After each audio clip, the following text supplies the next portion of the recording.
The topic is the African Street Festival, and we're talking to Leo Kwame Lillard.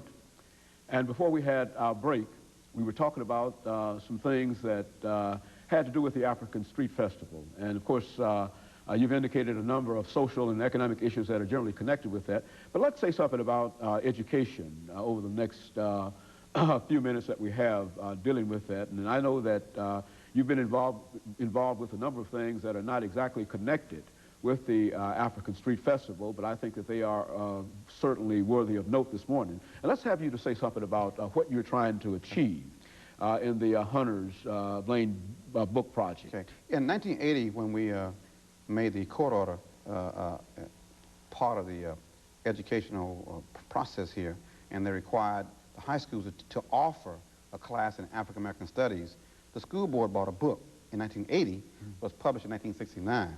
Okay. Now, obviously, that's a book that's a little bit dated, and it was a book that was not well received by the students nor the teachers.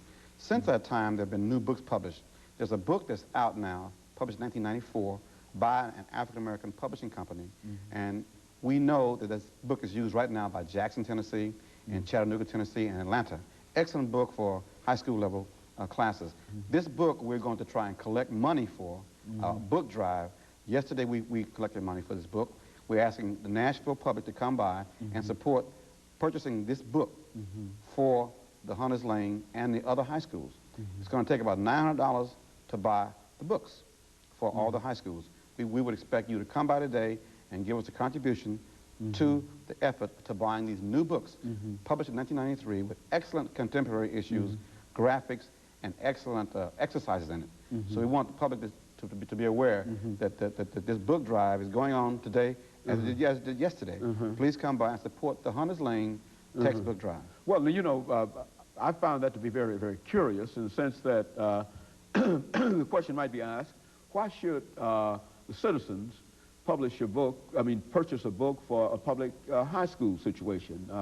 Cannot the school board afford to put how much did you say, $9,000 into the purchase of these books? I mean, why should you have to solicit funds in order to purchase a book for a public school? Well, obviously, we live in a state where the funding for education does not receive the same kind of priority as highways. That's just the history of Tennessee, our district and all the districts in this state. Therefore, parents oftentimes engage in augmented activities, fundraising, candy drives, to buy air conditioners, to buy supplies for the art classes, to support buying a math book or a French book. Our schools are funded about 2/3 of what they ought to be, based on what I learned as a council person in 4 years from Dr. Benjamin. This is an effort to continue that candy drive at a different level.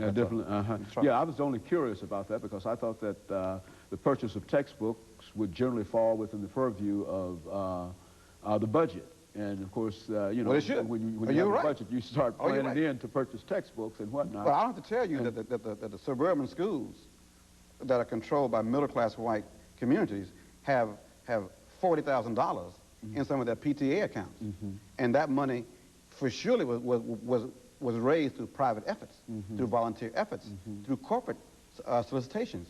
We've got to augment those same kinds of efforts in our own schools, and it's nothing new. It's something that happens. It shouldn't be. There should be no need to have that disparity between what a school needs and the public's willingness to support that.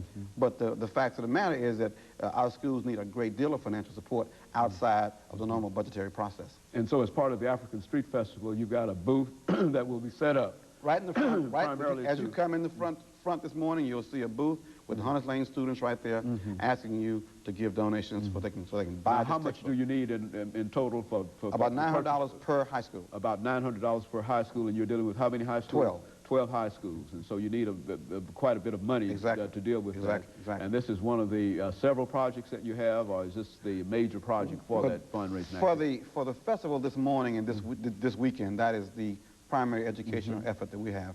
And there are things you can get at that we'll call the headquarters tent this morning.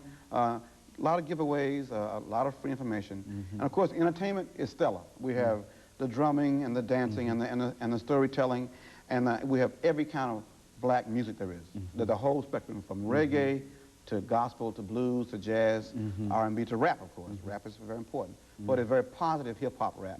And if you're a young person, we ask you to come out and listen to a good, positive hip-hop rap.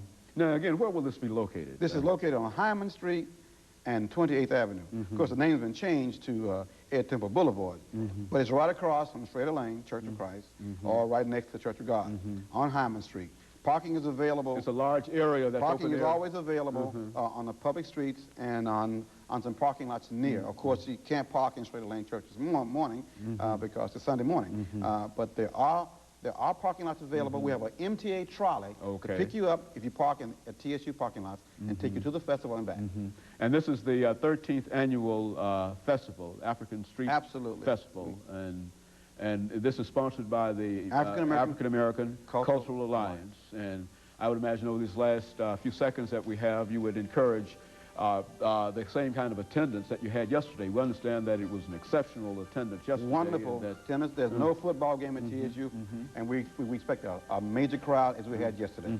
Very good. Well, let me thank you, Lillard, for coming by and giving us that excellent information about the African Street Festival. And I'm sure that people will move out this morning and this afternoon, take advantage of many of the things that you've talked about.